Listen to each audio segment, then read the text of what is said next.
Welcome to the Team World Motivation Blog Talk Radio Show. We'll kick off our motivation session with some affirmations. After that, we'll have a good motivational mindset, destination motivation, get up, get out, and do something, hot topic of the day. So, good evening, my babies. How are you? I wanted to check in with you all to make sure everything was good to go with you. And let's get into the session with some affirmations, and then we'll move on to the session. It's been a while since I've been back, and I just wanted to make sure you all were pretty much getting up, getting out, doing something, and giving you a little break, and then welcoming you back because school's about to be in session here soon. And due to COVID, all of us are having to adjust to our schedules being quite different. So therefore, I wanted all my babies to have some downtime. So you know Miss CC loves you, and I am your coach for today. So let's go over what our coaching is going to be about. But again, let's go over those affirmations first. It always helps to get our mind right, get it into the mode that we need to be into. And I've got some good material for you kiddos. The last time we were talking about was your life compass and your direction, things like that. I am abundance mindset. So in this, with my babies, I want to get to us saying, I am diligent. I am sincere. I am quick-witted. I am positive energy. I am self-disciplined. I am here to become a light, to tap into my inner illuminated light. I am hardworking. I am creative. I am ambitious. I am passionate. I am calm. I am abundant. So with that, my kiddos, we were talking about online was divorce. And that is something that we haven't touched too deep on for you kiddos because it's not easy to navigate. For one, it's not easy for your parents to navigate, but it's also not easy for you kiddos to navigate. So I found some good things to help you kiddos out and a way for you guys to not get so far deep bogged down in mom and dad stuff, and also how to not get so far mentally upset over what's happening with mom and dad. And it's easier said than done. And most of us kids think that, mom and dad are going to stay together forever. Sometimes that doesn't happen. But there was a live session online, and I had wanted you guys to get that and understand what it means for separation. Sometimes it's for the health of your mom and dad, and sometimes for the health of you, to help you guys cope.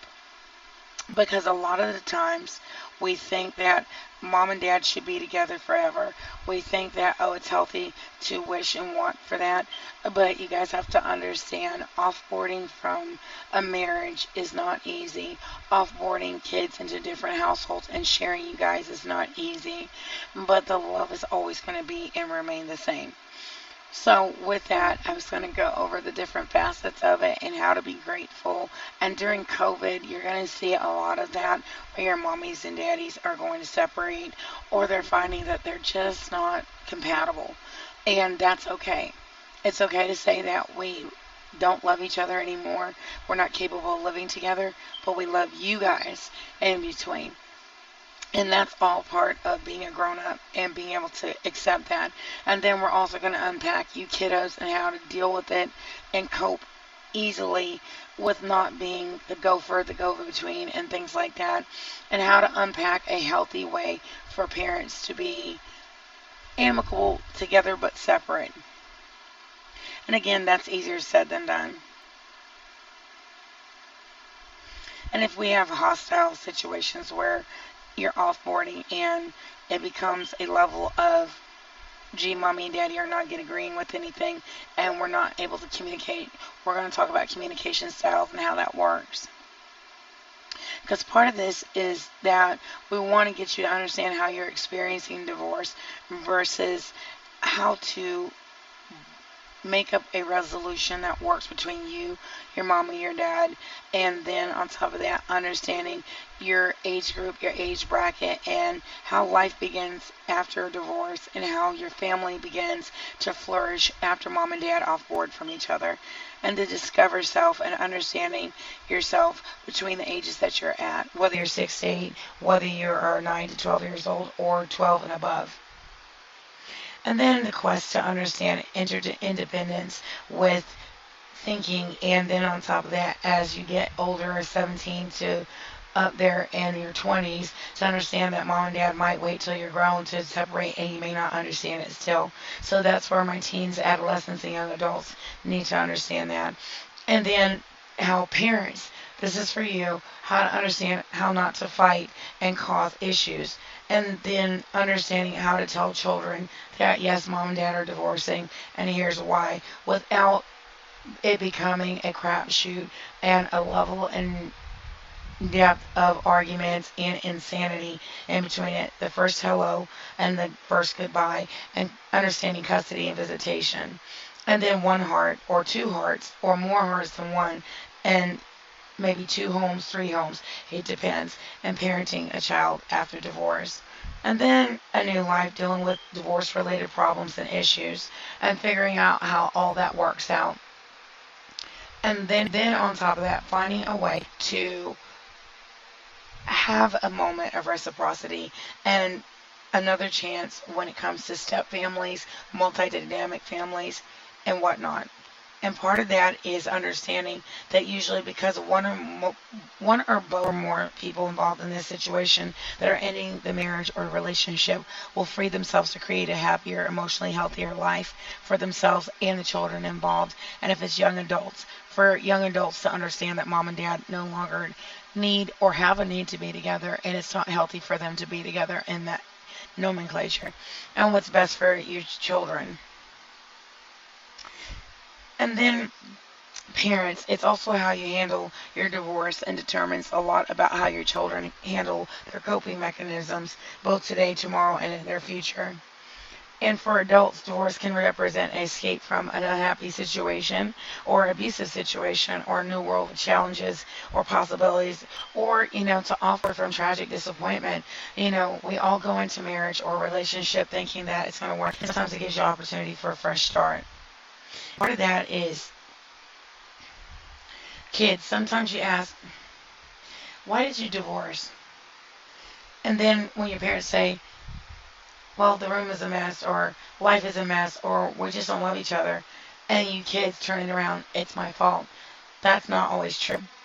A lot of the times, some minor things that parents are nitpicking about are predecessors to major things that are hidden behind all those small things that they're picking, fussing, arguing about with you. So when you think about parenting after divorce, a lot of times your 9 to 12-year-olds tend to conclude that you caused the marriage to fall apart. And I'm here to say, no, you didn't. Most of the time in your mindset, in your little mind critter brain, you're sitting up there thinking, I caused mommy and daddy to hate each other. That's not true. And most of the time you carry around this bitter or hard secret that you were the reason. No, you're not. Most of the time, mom and dad divorce because they just don't like each other anymore, or they're not able to agree, or there's a lot of hostility there, or there's a lot of things that are going on that you shouldn't know about at your age. Then on top of that, if there's ever a time when parents need to see the world through a child's eye, it would be at this point when you're divorcing, offboarding from a long-term relationship, and things like that. Divorce is a family problem, and how divorce affects the children is how they feel about it, and how parents and concerned adults that are around the divorcing parents need to help them understand that. And this is my way. Y'all got to understand that there is a point that you don't go and stir the pot, cause more problems, and cause the kids more angst and ire and upset. While it's a true fact, most children suffer from divorce continually. It makes headlines every day where you see kids who become adolescents, teenagers, young, and they're no longer able to cope with the divorce, or they're becoming more offboarding, hostility, and feelings of animosity that come from the parents because they either don't know how to communicate. B, there's levels of hostility or animosity that's coming from the divorce, or there's levels of abusive antics that are coming from the divorce. And then other nomenclature that becomes even more of a level of the kids don't know how to deal, the parents don't know how to deal. Then there's also progressive levels of hostility and antics that go on. And I know you kids have a moment where you just want to scream at mom and dad, just stop, you know. And then you're thinking about communication and things like that that come on into that. And you're thinking to yourself, like, what do I do? Communicating with your children, parents, is that you got to build your children's self-esteem. And it's all child's in divorcing. And then finding disciplining techniques in between all of that when you're offboarding to different households. But with that, we're going to go over the different things that are more important before we go into parenting technique. Because this is going to be a mini-series as well. The average couples going through their first divorce is around 30 years old. And 79.6% of custodial mothers receive support award, while 29.6% of custodial fathers receive a support award. 46.9% of non-custodial mothers totally default on support, while 26.9% of non-custodial fathers totally default on support. Part of that is there's other mitigating factors with defaults in child support and the levels of enforcing systems that have to go into place. And a lot of that has to do with the psychology of it, and a lot of it has to do with the horror story situations of divorcing one, and then the levels and depths of things that happen in a divorce that set the tone, and it being either hostile or vicious cruelty and offboarding, or levels of abusive antics, which sets the tone of whether the person is going to be amicable and communication style and things like that. And then we're talking about, the statistics of it all. The divorce average of couples with children is 40% lower than couples without children, and 40% of children grow up in America today raised without their fathers. 75% of children with divorced parents live with their mother. 28% children live with divorced parent, live in a household with income below the poverty line. And half of all American children will witness a breakup of parents' marriage. Of these children, close to half will see the breakup of parents' second marriage, which sets the tone of kids' stress. And I can't stress this enough for parents. In our divorce offboarding classes and our relationship classes, this is why we offer this, because we want you guys to understand that divorce takes steps. It takes baby steps. It takes a lot of offboarding amicably, and it takes a lot of grown-up communication styles that have to be outlined. And regarding stress, divorce can be extremely stressful, but we usually regard stress as a problem. But children of divorce are often overlooked in divorce, and we forget that they are important little tykes that are stuck in the middle of that. And it is impossible to predict how a child will react to divorce, and when he or she does, we don't always understand their reactions and what the meaning is of that. And then asking children direct questions, how do you feel about our divorce, is practically guaranteed to shut down communication altogether. Remember, a child who refuses to talk is defending himself against emotions that seem overwhelming. That is where your coach, your life coach, your relationship coach, your divorce coach, and or a psychiatrist, psychologist on top of having a coach to mitigate the gap of divorcing is why you hire us. This is why you go into communicating as expression of love, not expression of hostility, animosity. And to really work on communication must flow two ways. Communication with children is not always easy under the best circumstances. Divorced parents often have trouble for other reasons. And that's part of having gratitude, understanding communication styles, and understanding how to talk to each other decent. And that's where we have the different parts to our divorce classes, which is parenting, communicating with your child, and communicating with each other, and levels of anger management, and the choice is yours. And part of these techniques are to embolden parents to learn how to talk to each other without causing a level of cuss outs, upsets, psychological digs, and, levels and depths of disrespectful behavior that usually happens when parents offboard, or there's a level of just separation, anxiety, panic attack, or even sometimes hostility and extreme domestic violence in it. And if you have any of those to add sauce to it, it becomes a level of, oh my God, we have a nightmare to deal with. And with that, you're going to have a level and depth of possible upset, that comes into an uproar for the parent. It comes to an uproar for the children, and communicating with your children and understanding all of these different things. And when you have things like that happening, there is a level and depth of understanding the psychiatry and psychology of it. Getting your head physically on the same level as the child, getting your head physically on the same level as your spouse, and then making eye contact, using a gentle touch, and then speak with firmness, not anger. Do not plead or whine, and then giving clear and consistent instructions is the same thing with the other third and fourth parties that are involved in the offboarding of a marriage.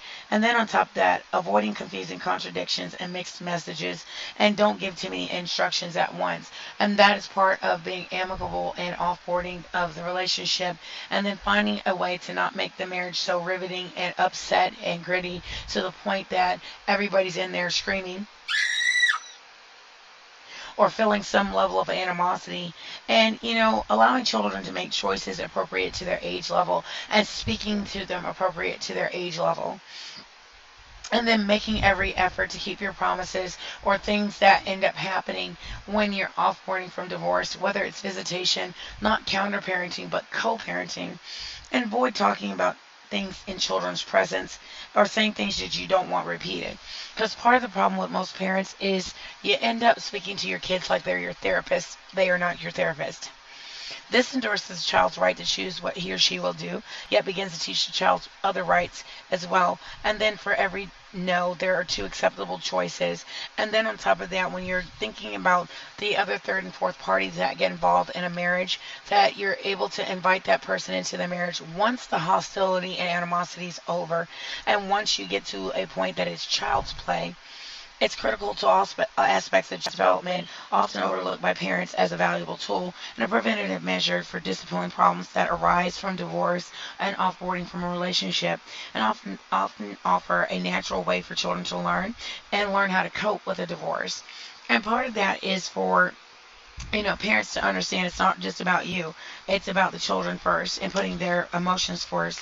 And then, finding out, why did you divorce dad? Why did you divorce mom? And then for parents, for y'all to learn how to not sit there and have your kids pulled in between as a go-between.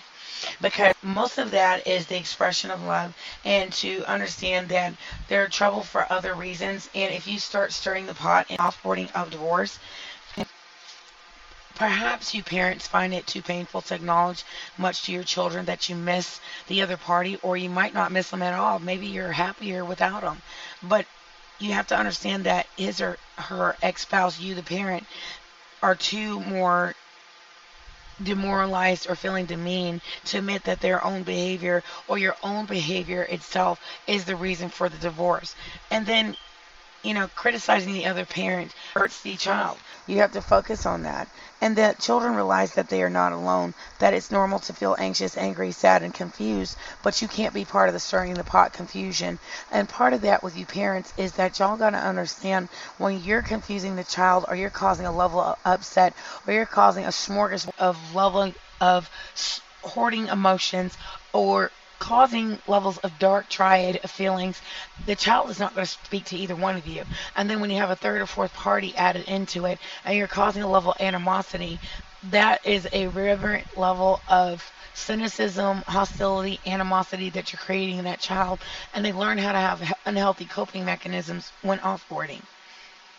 And then the innovative techniques designed to help children and adults. Because a lot of times when we have the Me Too situation in the middle of a divorce, where the other parent's either harassing or doing vicious, cruel things, or playing psychological head games, or causing levels of animosity in there, there is a level of, you can dissolve the bonds of a marriage, but it threatens to drive the children away emotionally as well.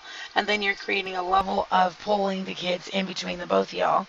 And then you have to learn in these innovative techniques designed to help children and adults to develop self-expression, problem skills, and then develop appropriate means of expressing anger and other intense emotions, and then reaching out to better understand of the reality of divorce. And that's 2 and 3. And then recognize their own qualities and strengths, and that is for adults and children.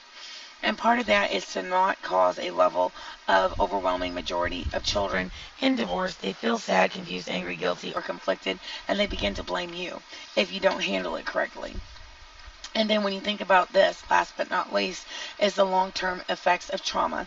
And, when children's far-ranging implications to be, if not the major influence of several important aspects of the child's life, up to being an adult and learning how to deal with relationships on their own and being a good parent yourself, his or herself, you, the parent, for you to understand that how you handle that divorce sets the tone of how the kid handles relationships later in life and how they treat other people. Because if they witness mom and dad doing disrespectful things to their spouse or ex-spouse, then they're going to see how that act when they become an adult. And with that, you have to understand the long-term effects. Most parents may worry that their divorce has set the stage for their child's dropping out of school, experiencing chronic depression, alcohol or drug abuse, low self-esteem, or problematic future relationships.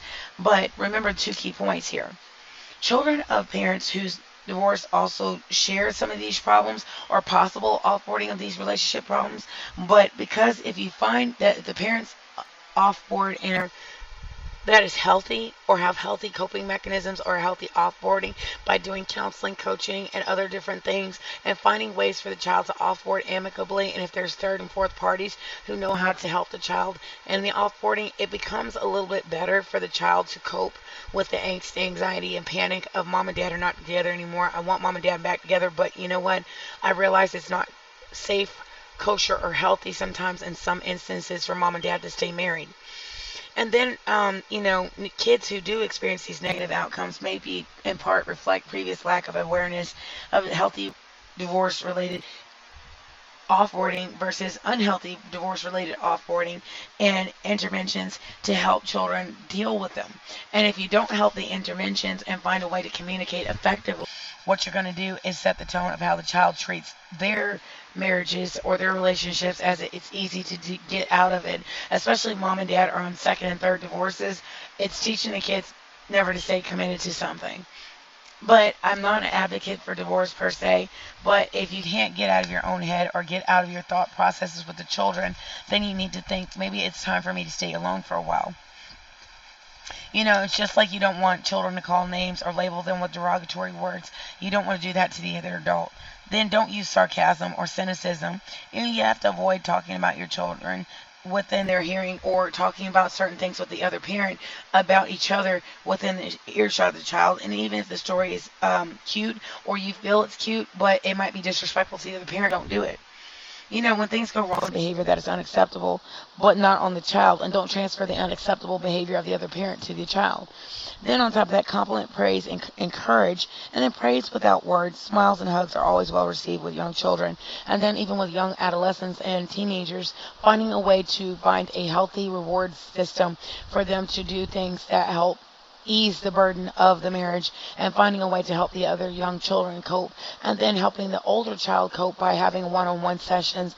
And then on top of that, avoid things that will, you did this well, but fine, now if only you would only, and then saying that to the parent. So it's a parent and talk. And if you have third and fourth parties where there's another person involved in the marriage or the device in the marriage, you have to find a way for them to sit the marriage proceedings out long enough to not create a level of hostility or animosity. And then when the custody, things like that, finding effective discipline, and then role modeling, encouragement, and then attention and ignore mechanisms so that you can find ways to ignore the sarcasm or cynicism that comes apart in that, and then finding techniques that work that are the coping wise for the children. And then on top of that, for my babies, you finding a way to talk to mom and dad without being a little snot.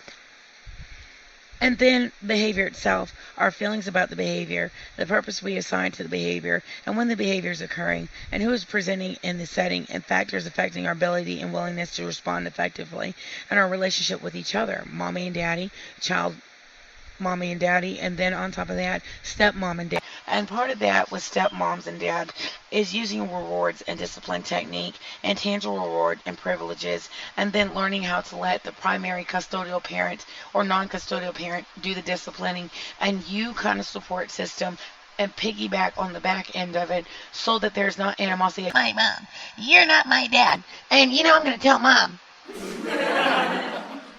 It's just kind of like where you have levels of animosity and you have levels and depths of possible issues with, even like when you have a IT technologist or you have a sound technologist or an abuser. They do those simple things, call and piss you off and do things like that, and they know exactly what they're doing.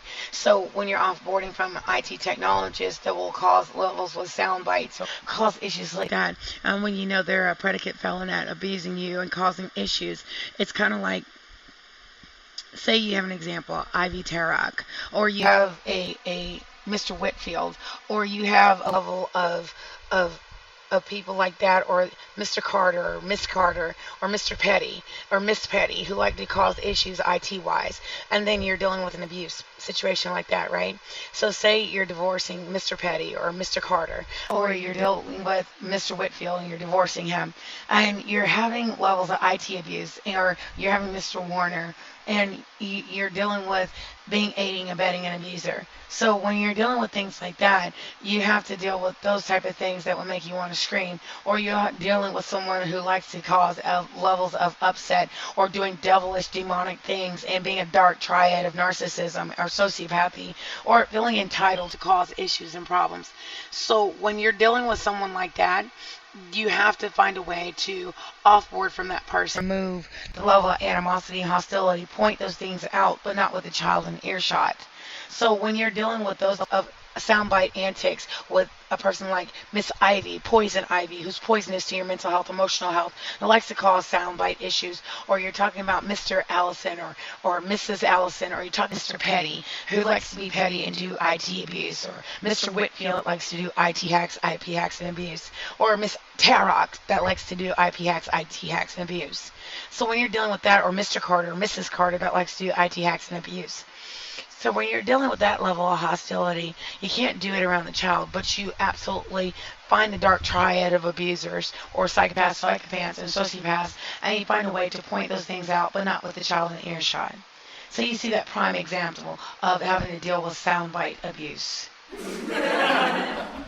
And you see how it would feel if somebody did it to you.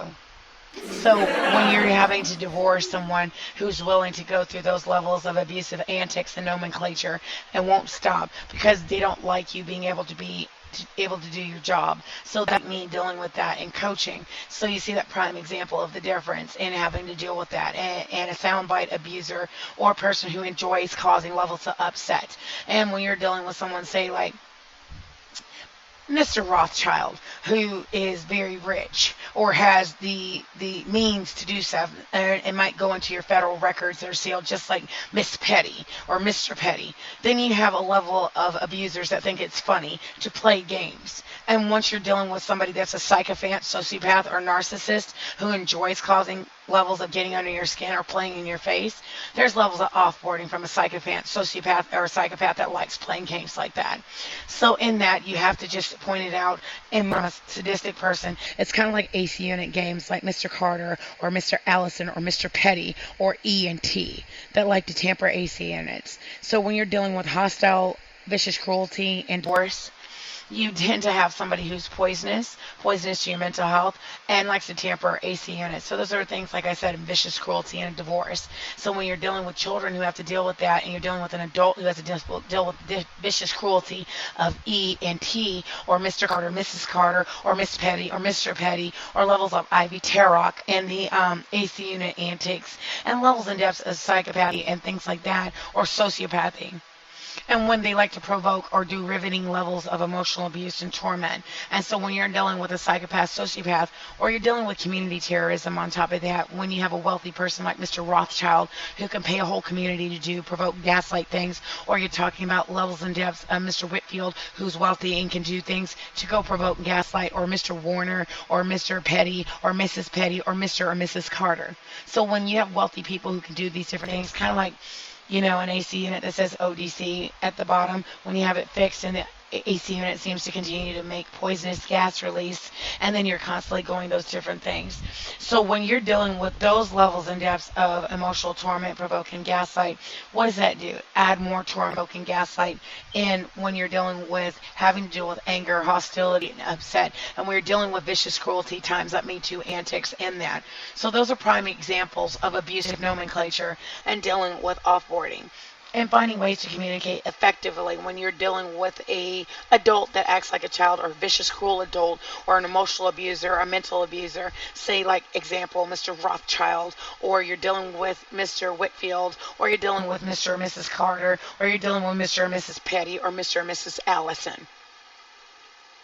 So when you have to do discipline techniques, it is becoming a level of having to discipline the adults who don't know how to act, and offboarding from sadistic, psychotic, vicious cruelty, community terrorism, emotional terrorism, and levels of depths of times up Me Too antics that cause a level of animosity, hostility permanent.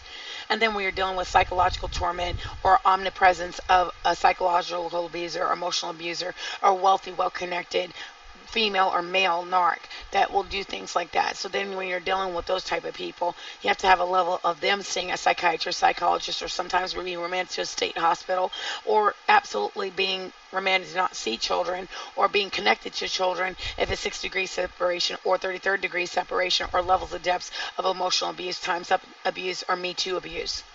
And then we're talking about emotional cerebral somatic narcs, or you're talking about drama and field type of narcs, or levels of types of when you're dealing with workplace violence or emotional abuse.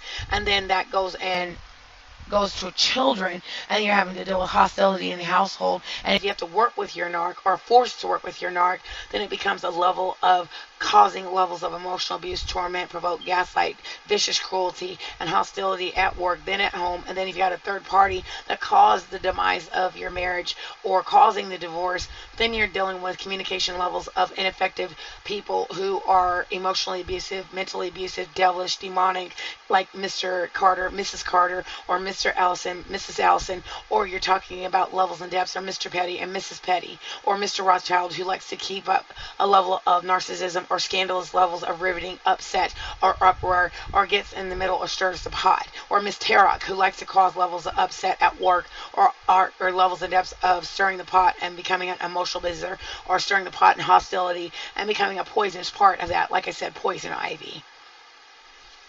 And irreverent levels of raunchy, abusive, and that cause a level of animosity, hostility at the workplace. And then when you're talking about omnipresence of dystopian dark triad of narcissistic abuse, emotional abuse, and provoking and gaslighting. And like I said, just like that prime example of soundbite foolishness, kind of like I'll get a prime example of a third party involved in a situation like Armand Wiggins, or Nick at Night, or Spill It Boy TV, or using invasion of privacy, tapping a microphone and doing things with sound bites and causing levels and depths of poor recordings, or levels of undermining coaching and stealing sound bites and playing your face and playing mind games. That would be a prime example of why I would be citing those as irreconcilable differences, because of levels of impeding my coaching or quality of coaching. So those would be things that I would be divorcing: a narcissist, psychopath, sociopath, or visual IT tech, or an abuser. And the omnipresence of criminal behavior and causing levels of diminishment in my delivery of my service, just like Mr. Carter, Mrs. Carter, with IT hacks and IP hacks on behalf of Mr. and Mrs. Petty, and that petty crap. So when we're talking about levels and depths of animosity and hostility, it's very deep.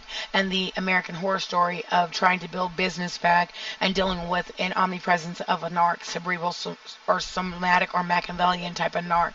So when we're talking about communicating with your child, you don't want to communicate those things to the child, but you communicate that mommy and daddy could never be together. Mommy and daddy could never be in a relationship because daddy tries to parental alienate and cause hostility when mommy's trying to rebuild her career away from daddy. And there's irreverent levels of unethical, out of order, abusive, psychotic, and vicious cruelty and technology abuse, and that's why mommy and daddy could never be together again.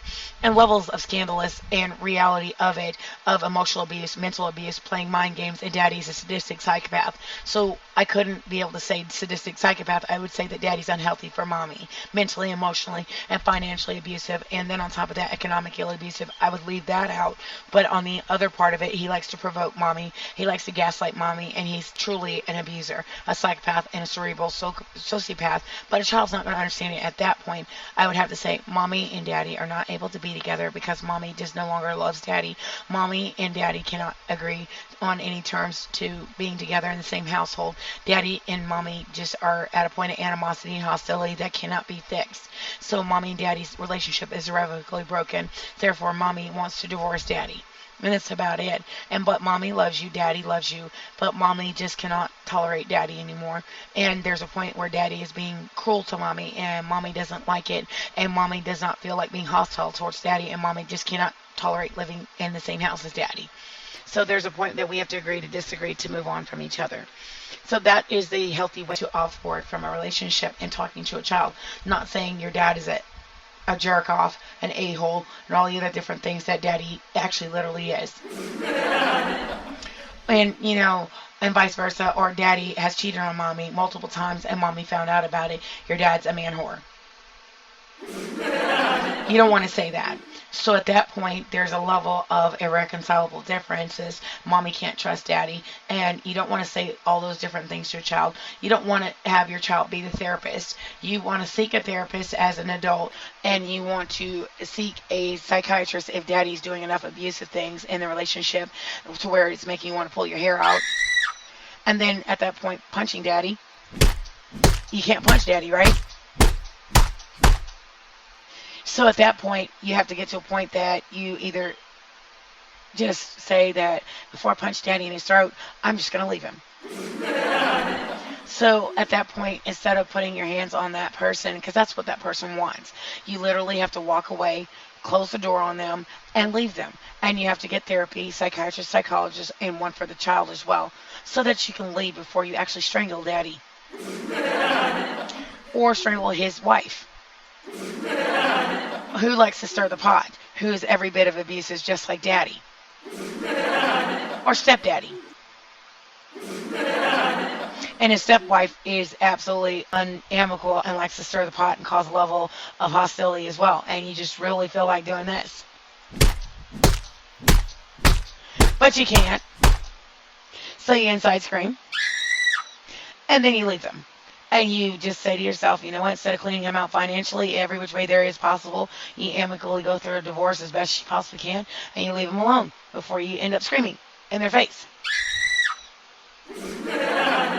So that is how you communicate with your child, building your child's self-esteem, build your self-esteem, and get away from the marriage before it ends in a level of possible somebody getting hurt. So in that's the way you effectively communicate as a divorced person, and then how you communicate effectively in dealing with an abusive person or a person who has means to sit there and torment, provoke, and gaslight, just like in my situation, a person who likes the technology abuse and diminish and cause a level of upset in my coaching and my delivery of coaching. And that's exactly why we're offboarding from our relationship, because it turned into a relationship in that managed level, and at that point there's a level of hostility, animosity, and we can no longer be together. But I realized the child is more important. The child's mental health is more important than an mentally unhealthy person who continues to stir the pot, parental alienate, and cause levels of counter-parenting. And that's the same with grandparents as well. So there's a point where there's no return, and you have to just move on. So that's it. And I hope you guys enjoyed this coaching on that and how divorce is supposed to go.